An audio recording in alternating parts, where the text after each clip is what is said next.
তে হয়েছে তোর? ব্রেকফাস্ট করতে আয়। ইয়ঞ্জন তের রুমে গিয়ে প্রচুর রেগে যায়, কারণ তে আবার ঘুমিয়ে পড়েছে। ইয়ঞ্জন ওয়াশরুমে গিয়ে এক গ্লাস পানি নিয়ে এসে তের মুখে ছুঁড়ে মারে। মা গো, বাবা গো, ভূতে আমার মুখে ইস্যু করে দিয়েছে। তে যে ঘুমের ঘরে কি বলছে সে নিজেও জানে না।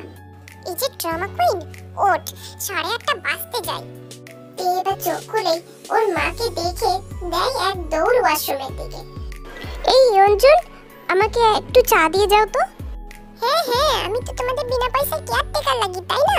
দুজন বাপ মেয়ে মেয়েরা আমাকে জ্বালিয়ে মারছে, আর আমি পড়ছি মহা জ্বালায়। এমন করছো কেন গো জান, সকাল সকাল?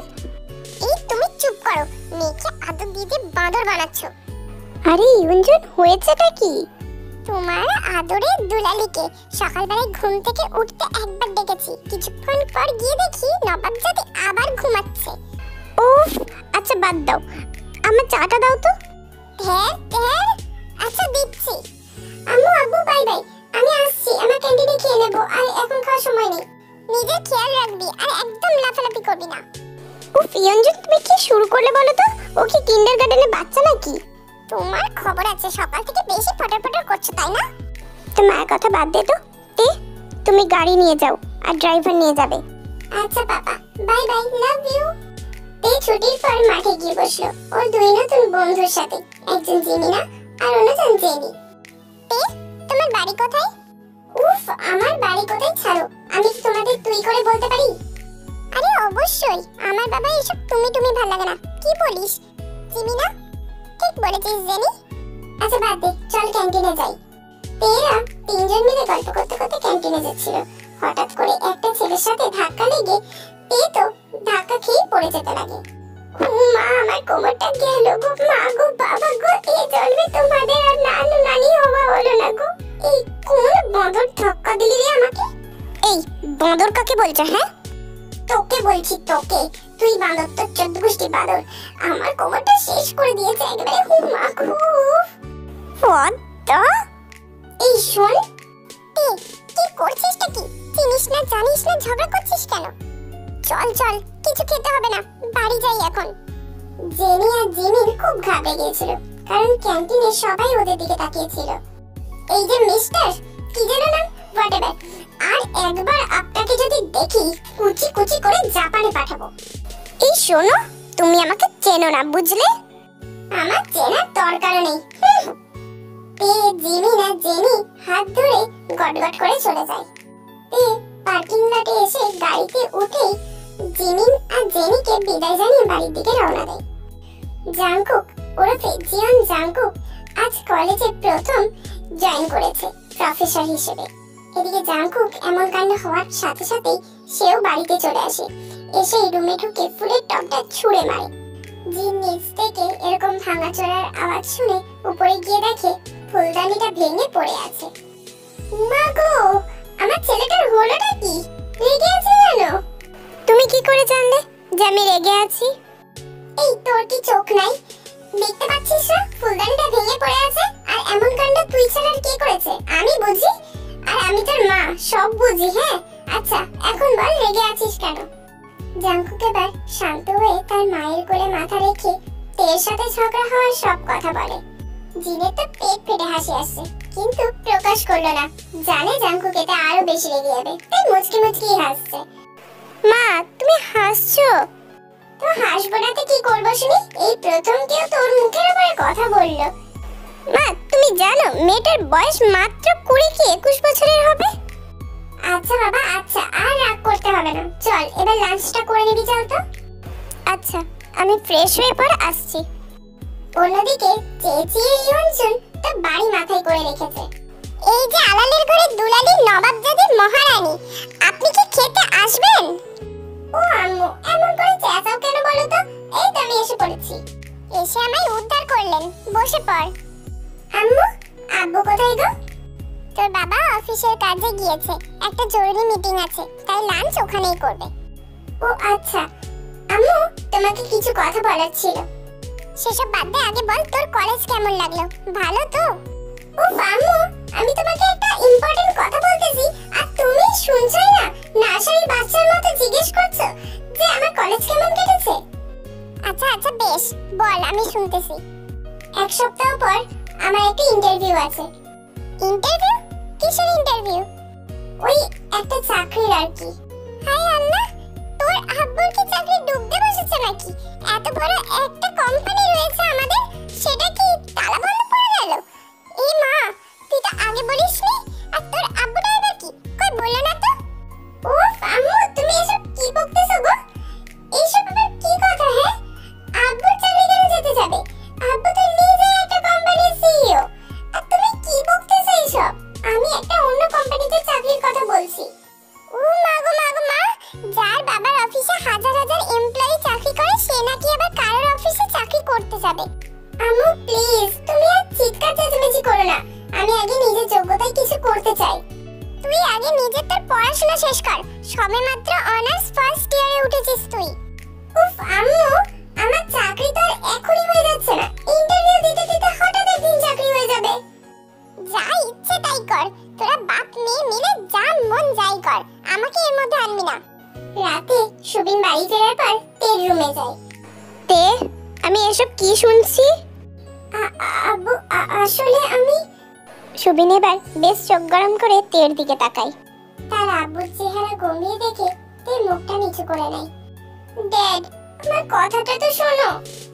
আরে আরে তে মা, এক্ষুনি তো কান্না করে ফেলবি। আরে আমি তো একটু মজা করছিলাম নাকি? সত্যি বলতেছো তুমি আব্বু? তার মানে আমার চাকরি করে নিয়ে তোমার কোনো আপত্তি নেই? আরে বাবা, আপত্তি থাকবে কেন? আমি তো আরো বেশি খুশি হয়েছি যে আমার মামুনিটা নিজের পায়ে দাঁড়াতে চাই। লাভ ইউ ড্যাড, আজকে আমি খুব খুশি। পাগলি মেয়েটা আমার।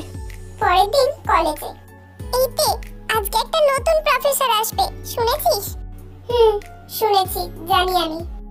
দেখেছিস তুই স্যারকে? না জানি, তুই দেখেছিস নাকি? দেখিনি, তবে শুনেছি খুব হ্যান্ডসাম নাকি।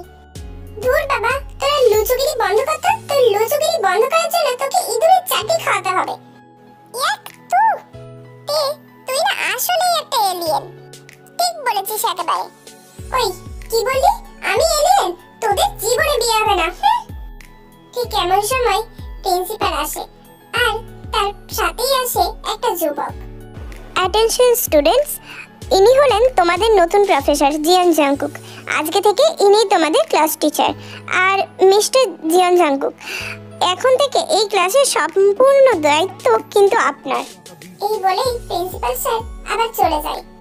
এদিকে জাংকুককে দেখে তো তের অবস্থা একদম খারাপ। হায় আল্লাহ, এই বাঁদরটা আমার ক্লাস টিচার, নিশ্চিত আমার খারাপ অবস্থা করবে আজ। ইনি তো তোর অবস্থা একদম খারাপ করে দেবে রে।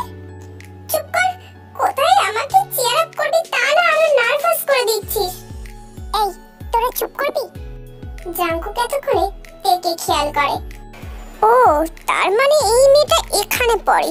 এইবার দেখাবো তোমাকে বাচ্চু, এই জিয়ান জাংকুকের সাথে পাঙ্গা নিলে কি হয়। মনে মনে এই সব কথাগুলো ভেবে জাংকুক একটা ডেভিল মার্কা হাসি দেয়। জাংকুক এবার সবার নাম জিজ্ঞেস করতে করতে তেকে বলে, hey you, stand up. Yes sir. উফ, আবার কি বলবে কি জানি এই বাদরটা। দূর, যা বলবে বলুক, তাতে আমার বাপের মেয়ের কি। What is your name? কেন বলবো আপনাকে?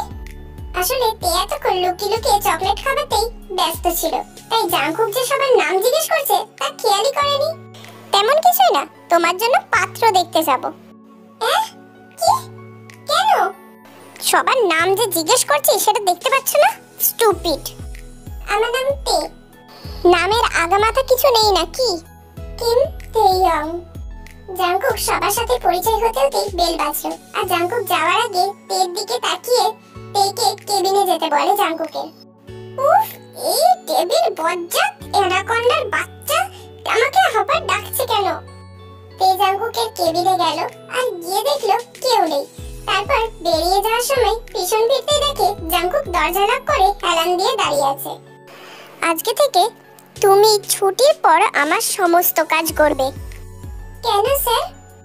ওই দিন ক্যান্টিনে আমাকে কি কি যেন সব বলেছিলে, আমি বাঁদর তাই না? তার শাস্তি আজকে পেতে হবে। কি কি কি শাস্তি? ছুটির পর আমার সমস্ত কাজ করবে তুমি। আমি করব না। করবে না ভেবে বলছো তো? তের দিকে এগোতে এগোতে জাঙ্কুক কথাগুলো বলে। আপনি এগোচ্ছেন কেন? তুমি পিছুচ্ছ কেন? বলতে বলতে জাঙ্কুক তেকে দেওয়ালের সাথে চেপে ধরলো। তে তো ভয়ে কান্না করে দেয়। এই মেয়ে, কান্না করছো কেন? আপনি, এই বলে তে আরো জোরে কান্না করতে লাগে। স্টুপিড, চুপ করো। জাঙ্কুক তো তের এমন কান্না করা দেখে ভীষণ ভাবে ঘাবড়ে গেছে, কারণ কেউ যদি তের কান্নার আওয়াজ শুনে তাহলে কি না কি ভেবে ফেলবে। জাঙ্কুক আর না পেরে তেকে আবার দেওয়ালের সাথে চেপে ধরে আর তের ঠোঁটে ঠোঁট ডুবিয়ে দেয়। তের চোখ তো আন্ডা আন্ডা হয়ে গেছে। তে এবার জাঙ্কুককে ধাক্কা দিয়ে সরিয়ে দেয়। সরি তে, আসলে। তে এবার দৌড়ে ওখান থেকে বেরিয়ে যায়। ওহ শিট, এটা আমি কি করলাম? এদিকে তে দ্রুত গাড়ি চালিয়ে বাড়ি পৌঁছে রুমের দরজা গিয়ে লক করে দেয়। নতুন গল্প শুরু করছি, তোমাদের কেমন লাগছে প্লিজ জানিও, তাহলে আমি অনেক বেশি উৎসাহ পাবো গল্পটা মেক করার জন্য। আর হ্যাঁ, এই গল্পটা আগে কোনো আপি তোমাদের শুনিয়েছে কিনা আমি জানি না, তবে আমি যতদূর সার্চ করে দেখলাম এটা কোনো আপি দেয়নি, তাই দিলাম। আর হ্যাঁ, আমি আশা করব গল্পটাতে তোমরা অনেক ভালোবাসা দেবে আর অনেক কমেন্ট করবে আর রেগুলার গল্প আসবে, ঠিক আছে? তবে আমার পরীক্ষা তো, তাই জন্য হয়তো 2 দিন বন্ধ থাকবে, কারণ আমার 3 দিন পরীক্ষা আছে। তো আমি আশা করব তোমরা অনেক ভালোবাসা দেবে এই গল্পটাতে।